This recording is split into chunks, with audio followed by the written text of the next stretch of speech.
Welcome to the Rockaway Creates Connection podcast. Are you ready to embark on a journey that celebrates the power of creativity, community, and transformation? We are thrilled to introduce you to the heart and soul of Rockaway Beach through our community stories.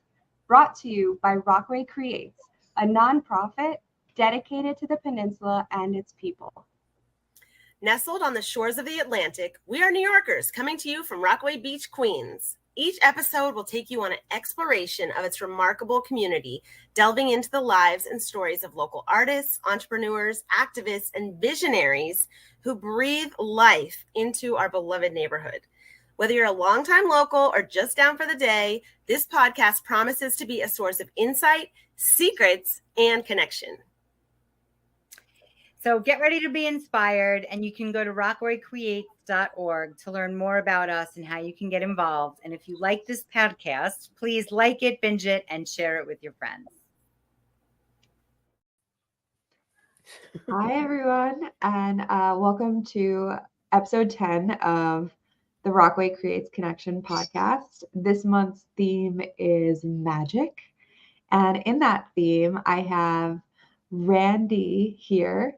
She is a Brooklyn native, an animal advocate, vegan children's book author, and a self-taught entrepreneur with a master's degree in secondary education and another in school counseling, neither of which have been proven useful as a jewelry artist and small business owner. She lives in Rockaway Beach, New York, with her husband, Steve, son, Murray, and 6 rescue cats. I'm so excited to have you here, Randi, because we have been friends for a long time, and I think that everything you do is magical. So, well, I think you're magical, Galit. So maybe that's why we've been friends for so long. Yay. And I feel like it's perfect to have you on this month. Tell us a little bit about your business and what you do. I mean, I've been following you forever, so I feel like I know everything. Well, I'll talk to you like you know nothing. I'll try. Yes.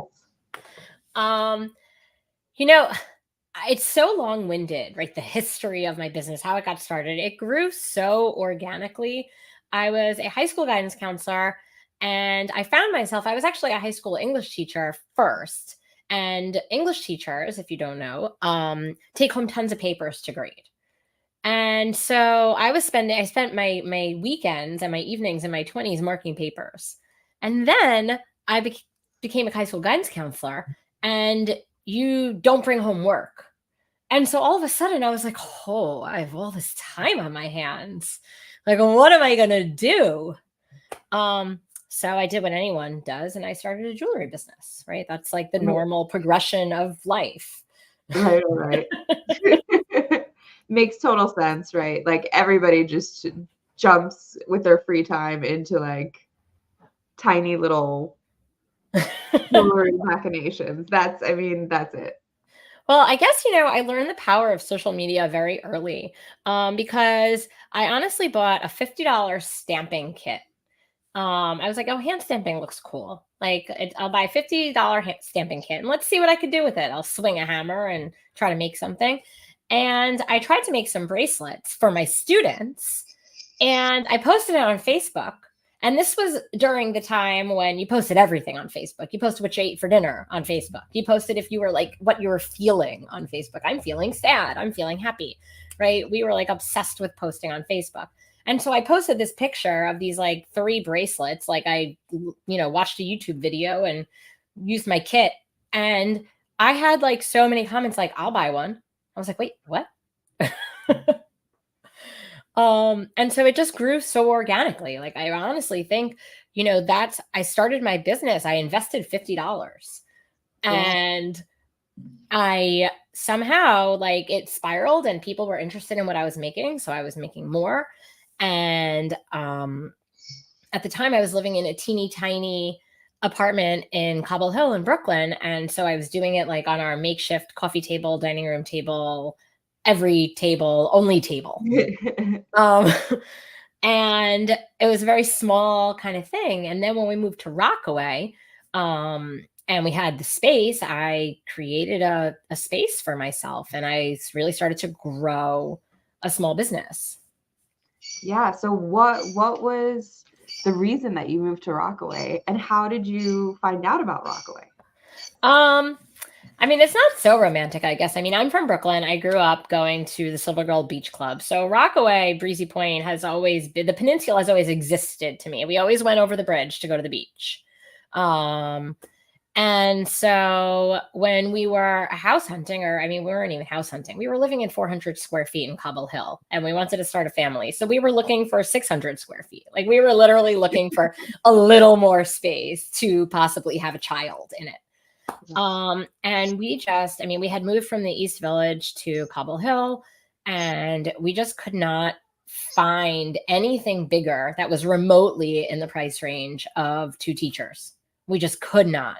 And we kept looking, and like just a little further and just a little further. And we would like look in Bay Ridge or look in Jackson Heights and look in all these places that were like a lot further from the city and not where we wanted to live. But we just kept like extending our reach a little bit more until finally we were like, okay, this is ridiculous. We cannot live near the city anymore if we want to own a bigger property. Where do we want to live? And we were like, the beach. We want to live at the beach. Yeah. So we moved here sort of because we were forced out of where we were. We were priced out, sized out, all of those things. But we chose to live here because we were 2 teachers who vacationed in Fire Island. And we're like, this is so silly. Like, please, like, let's live on the beach. Let's live somewhere where we want to be on vacation. Yeah. Yes, I identify with that so much. And how long has it been that you've been in Rockaway? We moved here in 2015. And so it's honestly, I think, why we were able to buy a fairly large property in our price range, because there was a lot of new construction going on in 2015, still post Sandy construction. And our condo was a new development, right? And so when they're selling 18 units at the same time, they're below market value, right? Because they want to sell them all quickly. And so, we just kind of got lucky that we were looking and this property came up, and all the properties came up, right? There were 18 of them, and we, snagged one right away. Yeah. Yeah. I feel somewhat similar in that, I mean, I had already been living in Rockaway, and was already living in the apartment that I bought. But yeah, I bought in 2016. I was just like, okay, now is the time. Right. Like, I need to do this now, or I might not have this awesome opportunity. Right. Well, when you grow up in New York and you have a grasp on New York real estate, when you see certain prices, you're like, this, I need to buy this now. I need to figure out a way. Yeah. And so how has it been, besides the additional space, like how has it been good for your business, or not good, if that? Well, I would say in terms of, I mean, my business grew in Rockaway exponentially, and it's because of the kind of the small business community that has always existed in Rockaway. Here I was, like, this like brand new jewelry maker, and I was like, hoofing it like to like the boutiques on 129th Street and 116th Street and down in the 90s and meeting people. And all of those stores gave me a chance. Every single one of the small businesses that sold items that were similar to my jewelry gave me a shot, bought my stuff wholesale. My first wholesale order was like at End of the A on 129th Street. I didn't even understand wholesale. I didn't know packaging. I didn't know what to charge her. She's like, I'll take 10. And I'm like, okay, now what? And she walked me through it. And, down in the 90s, like Erin helped me and Aubrey helped me, and everybody helped me. Everybody taught me how to do wholesale and how to package things and how to make branding. And they all bought my stuff. And a lot of it didn't sell very well in a lot of their stores, and they didn't really care. They were like in it to give me a hand to buy 10 of my bracelets and help me figure out how to do it. That is so cool. And so I feel like that is the essence of Rockaway, right? Like, there is so much other stuff that goes on in Rockaway, but like when it comes down to it, we're a community and we all want to help each other. Yeah, I mean, it was really amazing. It made me feel connected to where we lived immediately, that all these people who didn't know me, like, heard I just moved in, I was a new local, I was trying to start a jewelry business, and they liked what I was doing, and they were willing to give me a chance and share what they knew. Yeah. Yeah. I mean, it makes me like feel so happy, and also like so emotional about how that happened for you, because I think that when you start a small business, and for small business owners just in general, like it's so difficult and you feel so alone. So just knowing that you have a community that is willing to go to bat for you, that is willing to like give you any kind of assistance, like, I mean, that's just amazing. But like to actually sit you down and talk you through how to do something is like life changing. And for you, it kind of has been. Yeah, absolutely, because it gave me confidence, right? I mean, none of these, I don't think any of these like relationships in these stores like were what necessarily built my business, but it gave me the confidence to keep trying, to do more research, to invest more money. For years, I didn't turn a profit. I just kept reinvesting into the business, but it all started with that $50. And it was definitely, the more local people knew who I was and bought my jewelry, the more confidence it gave me to keep trying and to keep doing new things. Yeah. So tell us a little bit about like what your business looks like now, and what it's morphed into. I mean, it's a monster. It's out of control. One of the things I think is like, so I have a three bedroom condo, and so we have the first floor of our condo is like 2 bedrooms, and it's the main floor with 2 bedrooms, and the second floor of the condo is our primary suite, which I don't know if you can see, but I'm sitting in right now, and it is, I don't know which way to go. It's the mirror. It is, there's no bedroom in here. There's no bed in here. So, right. And so I started out where we had a room designated for my child, and we had a guest room / workroom for me. And this was the primary bedroom. And my business has grown so much that we renovated our home and switched our primary bedroom and our guest room. And so now my primary bedroom is like, we've got our king size bed up against the wall, like we're in college. There's no other furniture in there. And I have this giant, like, luxury studio.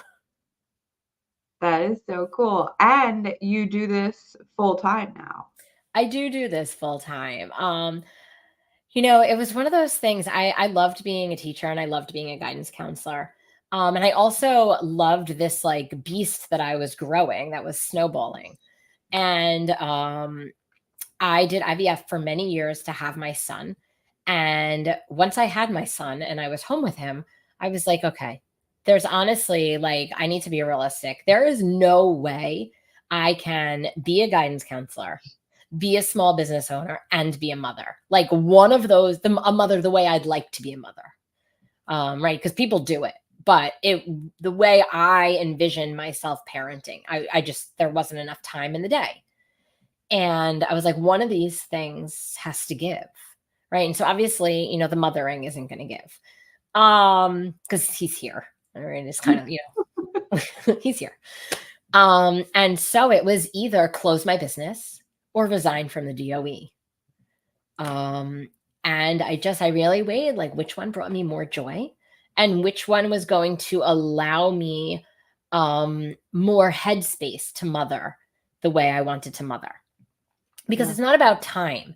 I work so much harder and so much more than I did when I worked in a school, right? I don't have set hours. I don't have days off. I don't have vacations. I definitely don't get the summer off anymore, paid and full. I work really hard in the summer now. But I don't come home from work sad. and in a headspace where I'm not adequately equipped to deal with my child's issues. And, I just, that's what I chose. And I'm really happy that I chose it. Yeah. And I think honestly that is so cool, because that is one of the hardest things for people to do, right? When people are thinking about having a small business or thinking about doing something creative, doing something that lights them up, like the lack of stability that comes with that is probably the hardest choice they'll ever have to make. And for you to do it is just so cool, because most people can't make that transition. And you have been able to do it, and able to do it in a way that looks so seamless, right? I've been watching your progression. I remember when you were in the school. I mean, I came and you had me speak at the school. You did. So like, I have seen you with all of these different hats, and I have seen you as a mother, and I have seen you during your IVF, journey. And like, all of those things you have done so, what looks like, I'm sure it wasn't, but it looked like it was so seamless. Like, you make it look so easy. And I'm so excited for everyone to meet you and know what a powerful woman in Rockaway you are. Well, that's nice. It definitely doesn't feel seamless to me, and I am fortunate. I'm fortunate. My husband Steve is a teacher still, and we have that stability of the health insurance and his pension and his summer vacations off, so that I can work while Maria's not in school.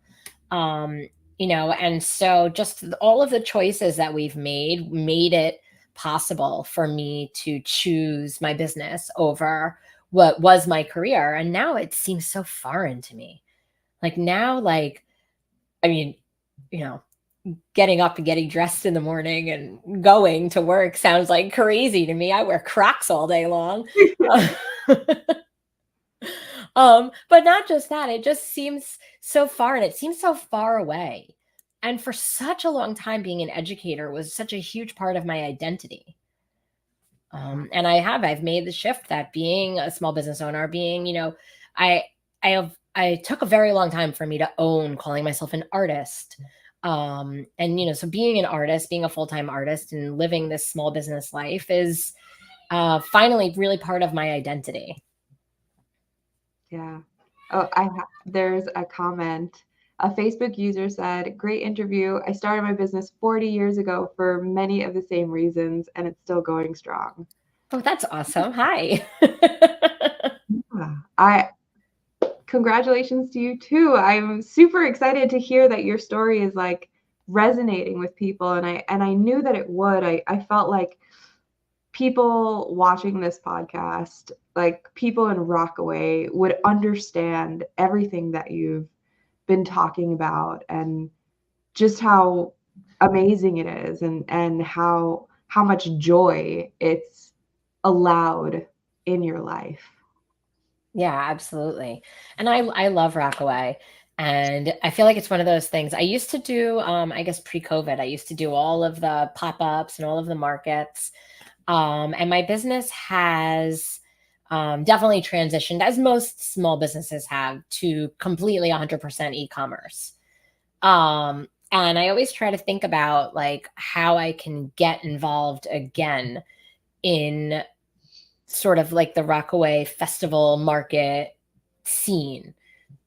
And the problem is, honestly, because I did so much work growing my e-commerce business, I don't have like a full day to go sit at a market.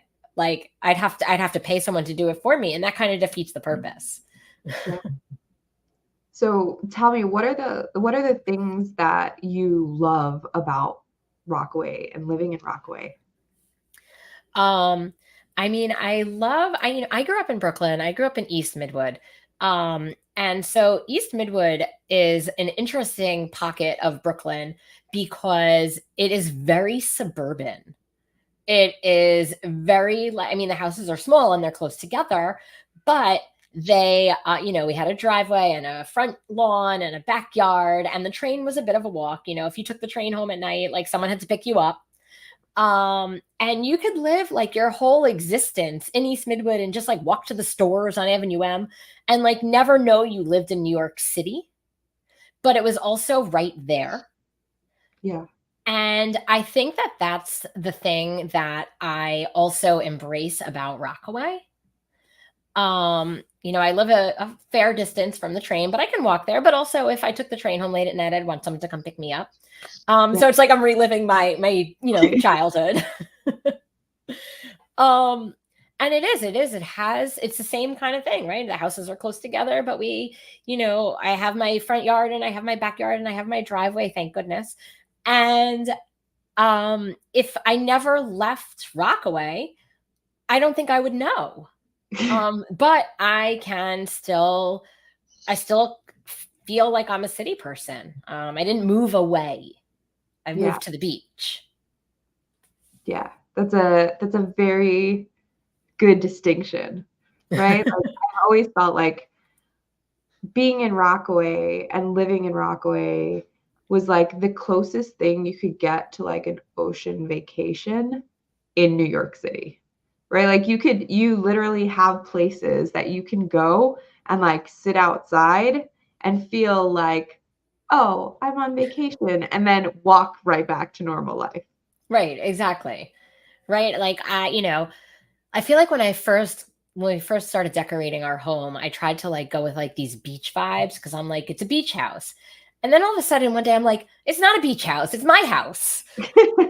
And I started like incorporating more of like, my taste as opposed to, but there was this feeling when I first moved here of like, I just live like on a beach vacation all the time.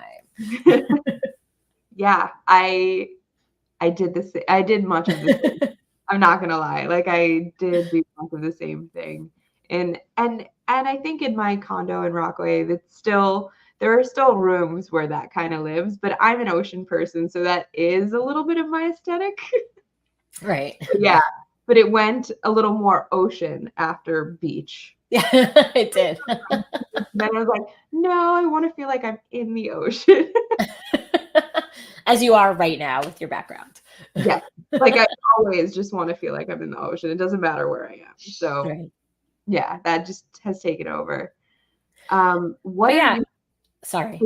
I want to know what your favorite places in Rockaway to go to are. What are my favorite places in Rockaway to go to? Well, as a vegan, it is definitely not my favorite thing to talk about Rockaway. There are not many vegan options in Rockaway, and I actually feel like there were more when I moved here than there are now. And it's a bit disappointing. And I'm trying to be very tactful right now, because we don't go out to eat much, and we don't drink. So we're not part of that Rockaway, scene. So, I enjoy Claudette's. I frequent Claudette's often. And it's nice. It's probably one of the only places that I go in Rockaway where you walk in and it has for us like that neighborhood, like we live here vibe, right? The people who own Claudette, and her children and all of her workers know us, know Murray by name, know what we eat, know what Murray wants. Murray doesn't have to ask for his vegan sprinkle cookie. He just kind of gets it. Which is good because he demands it, honestly. So, but we are definitely regulars at Claudette's, and we love that they have so many vegan options. And our other favorite spot in Rockaway, which is kind of a sleeper, I feel like to a lot of people when I talk about it, is the Rockaway Tiki Bar. Yeah, I feel like a lot of people don't know them, and I'm not sure why, because I feel like they've got their hands. I mean, I don't know them like personally, but I feel like they've got their hands on like a lot of different things. But they have their food is great and it's super vegan friendly. Yeah. I remember when so obviously if people are watching that don't know my story, I moved to Phoenix, Arizona during the pandemic, and I'm still like back and forth in Rockaway. And I remember when one of the first times I came back, I like reached out to you because I'm also vegan. And I was like, where can I eat now? And you told me about them and we went there and it was just like mind blowing. I was like, yes. Because so many yes, options, right? It's like yeah, so nice to like look at a menu and be like, what should I get? yes, Not like, oh, I'll have the Impossible Burger. yeah. Yeah, it was definitely like that's one of the places I love as well. And yeah, and I think that it's interesting because I wish that section, that little strip, could get a little more love Mhm. because I Yeah. feel like a lot of the things on that little strip, and that's around 67th. Right. Yeah, so now Claudette's is on the other side, and there's Super Burrito and like a couple Have of you ever other. had Super Burrito? Because I've heard they have like a secret vegan burrito, but I've never actually attempted to buy one. I think when I still lived in Rockaway, I did. Okay. Yes. I think so. I don't know what it's like now. Right. Because I haven't had it the last couple of times that I've gone to Rockaway. I have had Claudette's the last couple of times. And I've had, yeah, the tiki bar. So I don't know but that little area I feel like could definitely use some more love from Rockaway residents because it's like a little hidden gem. It is. And I mean, everything is kind of like new and shiny looking. Like you kind of feel good when you park there and I have to park there. It's far for us. And Steve and I would bike ride down there, but Murray, it's too far for him on his little tricycle. Even though you could go straight down the boardwalk. No, it's a nice area, and we love the tiki bar. We also are really happy. So Mara's ice cream parlor, I guess, exchanged hands, and the new owners brought back the vegan ice cream. And so that's nice too, to be able to take my child to like go out for ice cream and sit in the back. And he was missing that experience, honestly. I don't know, why it disappeared. The vegan ice cream disappeared from there, but the new owners brought it back, and that's really what's important. Yeah, I'm so glad that you found like so many things to cater to your lifestyle because I know that that's, one of the hardest things when you do live a little bit differently than most people. It can be hard to find your spots and the places that you trust and that you love. And so I'm really glad that Rockaway still offers that to you. Yeah, I mean, I was a city girl for so long. Like, to definitely come here and not be able to grab a slice anymore is like a strange thing. And I've gotten over it at this point. And we order pizza without cheese. And Murray prefers it without cheese because he's 4, and that's, doesn't matter. He would pick it off anyway, even if it were vegan. But, as a New Yorker, like I cannot go anywhere in Rockaway and grab a slice. And that's like weird. Yeah. So if anyone is listening, this is a call for more creators in Rockaway to create more vegan food. Yes, that's what I'm looking for. Yes. And then Karen says, I live in Arvin by the Sea and frequent tiki. Great dancing nights too. Yes, and they also have karaoke nights, if I remember correctly. Yes, because I have been there doing karaoke on like I don't think I even knew it was happening. We just ended up there to eat and it was happening, and so it was happening. That makes sense. I mean, I feel like if you accidentally stumble upon karaoke, then how can you not? Right. And I have my karaoke song, which I mean, everyone has theirs, and like it's What like is tried it? and true. What is it, Gully? Oh my God, it's so embarrassing. It's The Bad Touch by the Bloodhound Gang. That is That's so so good. embarrassing. It's so good. But I do it, and I do it well. So, It's so good. what is your song? No scrubs. That is also a classic. I mean, mine is not a classic. Mine is just like so random. I mean, I feel like it's a classic in some circles, yours. Yeah. In some circles that like don't exist anymore. Yeah, now that's in my head though, just so you know. Nobody wants to hear me sing right now though. Yeah. I have a cold. Like- My generally husky voice is like 8 times as husky right now. Yeah. Yeah. I am also not looking to sing right now. Not, no. It's No. not that kind of show. Yeah, it's not that kind of show.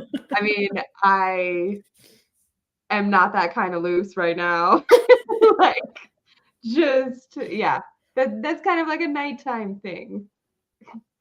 I feel But it. yeah, that's kind of what I also love about Rockaway, because you like, this is what I've always loved about Rockaway is like being able to like walk out of your house, go to somewhere, and stuff is happening without you even like, you didn't have to go and specifically go for that thing. It just, stuff is happening, and Yeah. everyone is welcome to join. Excuse me. Yeah, it's definitely in the summer, like, to ride around on your bike and just kind of like see what's up. Like, that's fun. Yeah. And it is, and it's definitely a community vibe. And obviously in the summer, there's a million people here that don't live here. But everything is sort of put on by the community. So Yeah. And okay. So going to the theme of magic. okay. I know that you have tons of like really cool items in your store that I felt or like embody the theme of magic. Can you talk a little bit about the different items that you sell? Because it's not only jewelry, although your jewelry is magical, and you have like these magical crystal crowns that I love. Yeah, part of, I think, me not knowing anything about being a small business owner, or forget about small business owner, a big business owner, and any business owner, part about me not knowing like anything about running a business, sort of like for a number of years, let my creative side like go bananas.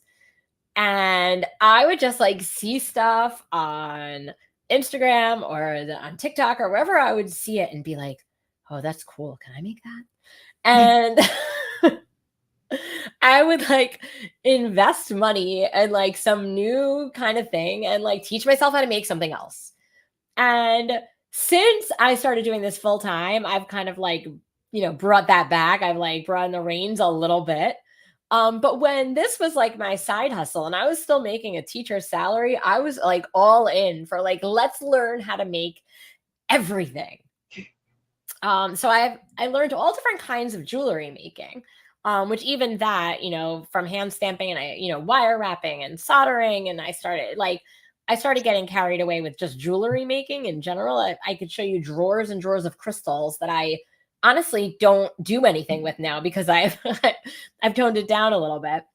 But I also kind of made a shift. It was sort of COVID based, but also sort of mom based, and also sort of the way my brain works based. But I had a baby and I was like, well, I want to make cute clothes for him. Like, let me learn how to make cute clothes. So like I bought a Cricut, and that turned into like 3 Cricuts and a heat press. It turned into a bigger heat press and a better heat press and an industrial heat press. And all of a sudden I'm like making baby clothes and I'm making cups and I'm like sublimating on all kinds of things, on ornaments, I I got so carried away. And I like to think it was COVID based, that people were not buying jewelry during COVID because they were not going anywhere. But they were still dressing their kids and they were still drinking coffee and alcohol and whatever else they were drinking. Right. And so I kind of got involved in this like other stream of my business because I wanted to stay relevant. I didn't want to just like keep like showing my sad jewelry and be like, one day you'll get to wear it outside. Yeah, like you can drink this alcohol out of this cup right now. Don't have to wait. And your kid can't go naked. So let's buy him a funny Hanukkah onesie, and so it was kind of like that. And I focused on this other stream of my business where I learned how to do vinyl work and I learned how to do sublimation. And I just kept like buying more and more things and watching more and more videos. And I know I got away from the theme of magic. But I think that's the magic of this kind of business. I actually rebranded. I was a jewelry store, a jewelry shop, and I rebranded to be a gift shop because I went so bananas in all these different directions. And I've sort of really like embraced that. Like, I want you to come to my website for something you saw on TikTok or something you saw on Instagram, and then be like, whoa, I'm going to buy something for everyone. Yeah. Like, that's what I want when you come to my website. I don't think that there are necessarily certain projects that are magical, but I want like you to come to my website and be like, yes, like you are talking to me and my brother and my husband and my child and my best friend and my boss. Yeah. And you literally do have something for everyone. And I hate talking about this because I feel like it's so early, but the holiday season is coming up. And you do so many cool things that can be given as presents. I mean, I have gotten so many different things from you besides for jewelry, like ornaments. And one of my best-selling ornaments is a jingle bell ornament. I've been selling it for years. It was featured in Brides magazine a number of years ago, and they recycle that article, so it keeps coming up every year. And my UPS driver, who I have a wonderful relationship with, and I think that that's something that's very Rockaway. When I see him and he picks up a box, he's like, this better jingle. And now yesterday he picked up a box, a wholesale order that went out for jingle bells. And he's like, the jingles are back. Like, I bring my UPS driver joy because he gets packages that jingle. Yeah. And it's so great. Like, there's so many cool things. I mean, I will even say, like, there's stuff for weddings, yes. Right? Like, for my wedding, I still have, and they're beautiful. They're the hand stamped forks for cake. And I think that's like, so like, there are so many things that you do and so many things that can be personalized in a way that like feels really good and really magical. Like just bringing it back again. Mm-hmm. But yeah, like it makes you feel really good.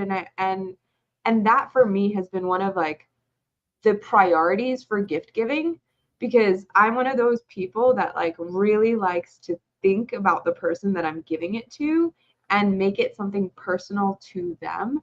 So the fact that you can like take things and, things that just need, right? Like it was really cool to have like cake forks right? Like, with the names and wedding date and, and make it like personal to that person so that it really feels special. Yeah, I mean, that is definitely my favorite part. And people often ask me my favorite part of like my business. And it is the personalized stuff. And it is being part of someone's life story.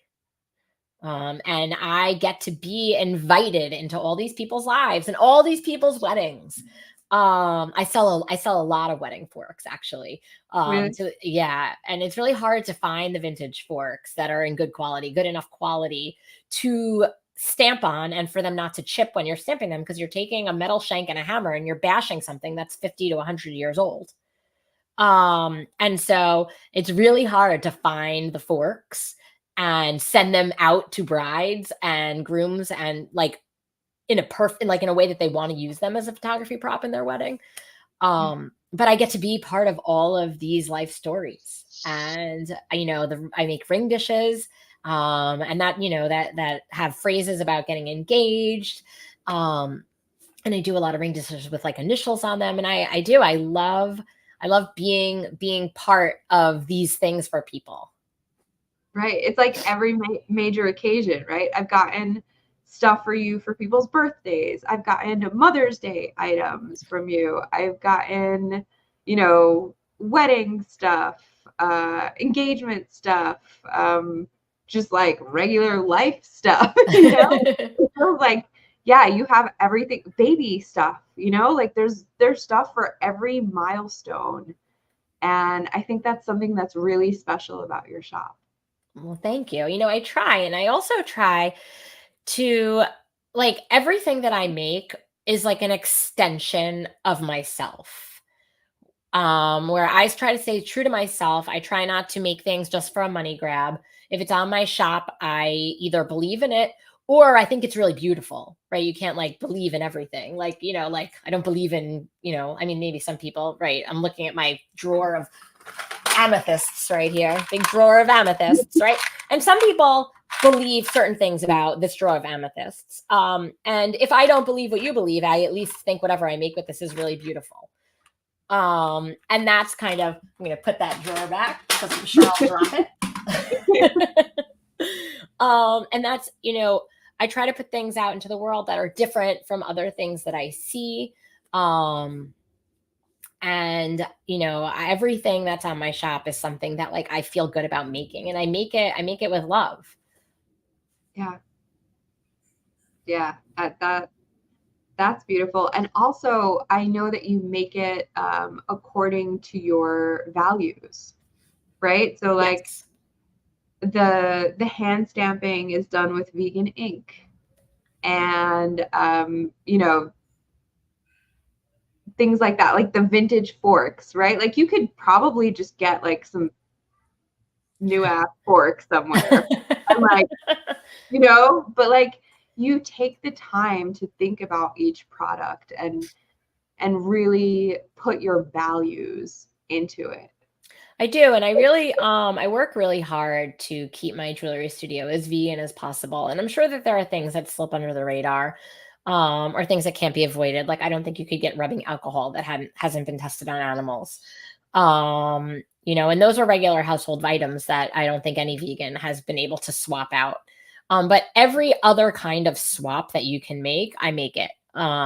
Even for something like, one of the processes in jewelry making, after you solder something, is you pickle it. You put it in a pickle pot, which is a crock pot. I learned this on YouTube, right? It's a crock pot.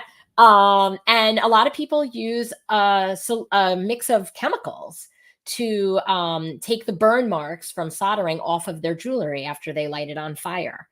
And I did a bit of research. It wasn't very difficult. And I found out that putting vinegar, just plain vinegar, in my crock pot, food vinegar, also takes the burn marks off. It takes a little bit longer. And so it sits in the crock pot for a day or two and good as new. So I use no chemicals when I solder my my rings.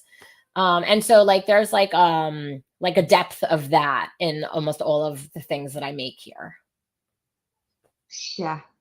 And I want people to know a little bit more about you personally. Like, I know I said a little bit about like your husband and your son, but like you also have these 6 rescue cats. So like you're like giving this like really value and based life. Like you practice what you preach. And I want people to know a little bit about what your home life is like. Well, there's a lot of cats. There's a lot of cat puke. There's a lot of cats. Although for up to me, we'd have more cats. Steve is kind of like put the limit. It's a hard limit on 6. When I was pregnant with Murray, we like fostered these like 2 blind kittens, and they were just pooping everywhere. And because I was pregnant, I couldn't clean it up. And Steve was like, no more. Like, these are getting adopted, and not one more little foot is coming in this door after the baby. So we have a menagerie of cats. They're blind, and one of them is on Prozac, and they're two of them are old. We actually just had a sweet 16 for Leroy and Roxy the other day. Aww. Gave us something to do. It's been so rainy here on the weekends. It was like super exciting for Murray. We bought cat decorations, and we decorated the house with cat, like a cat birthday party. And we took out one of his like play like wooden cakes, and we put cat treats all over it, and then we sang happy birthday to them, and they came and they ate the treats off the cake. That is so adorable. And we baked a vegan cake, and we cut it to be cat shaped, and had some friends over. That's so cute. I don't feel weird about this. I did that for Fabio. Okay. Yes, like I made cupcakes, and Justin would go and deliver them to people that had like dogs.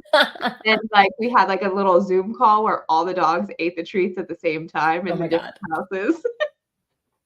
So like, yes, I understand all of this, all of it.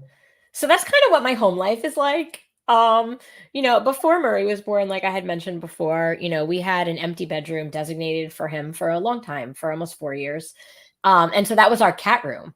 That was where we fostered kittens, and we, constantly had cats through here, and we got them adopted, and we fostered more. And it's actually how, when we moved here, we had 4, and now we have 6. And so 2 of them were foster fails. Which is why, I think I got the hard boundary on that, because I'm a cat lady and I will embrace it. I used to like to say I was a cat babe because I was hot, and cat lady like insinuates that like I'm not hot. But I will own it. I am a cat lady. Yeah, and I love that you also are not like specific to like a lot of people like rescue cats or whatever, but they want like perfect cats. And I love that you also just want to make sure that every cat has a great home, no matter, especially if they've gone through like a really hard life. Oh, yeah. I mean, we like the ones that no one else wants. And it's how we ended up with our 2 blind cats, Ollie and Marco, because I was volunteering for a cat rescue in Brooklyn, and they were kittens, and they were so cute, and they were so afraid at adoption events because they couldn't see anything, and just strangers were just touching them nonstop. Yeah. And I volunteered for this rescue for a full year and watched those cats live in a cage for a full year. And every time I would come home crying, and my husband would be like, we live in 400 square feet. Like, we have 2 already. Like, we don't need 2 more. Like, get them adopted. And after a year, I wore him down and we adopted them.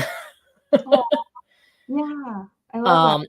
Yeah. And then my other cat, Chicky, we kept her because we messed her up, because she came to us, we rescued her, and she had like her eye like exploding out of her head. And we worked and ringworm.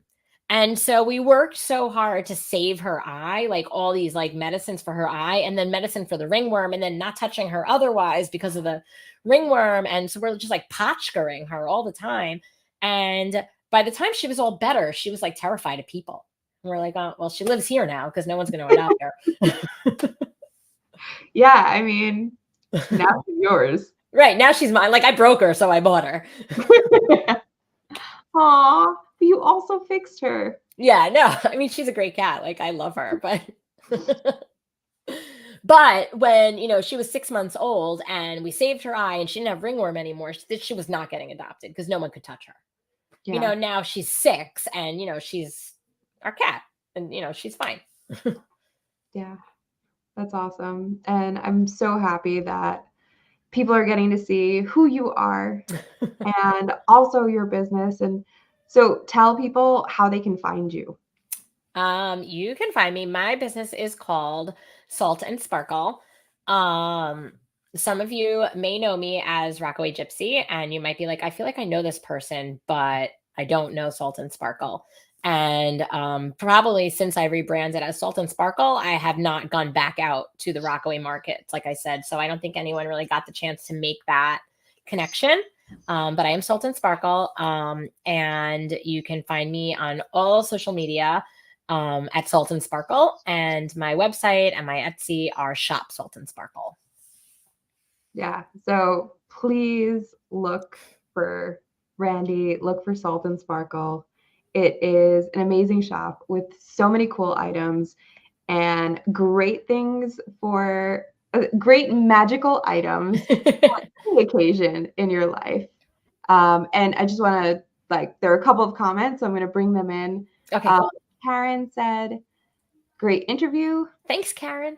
Enchantress Shane, also very magical, said, Hi, Shane. Hearts.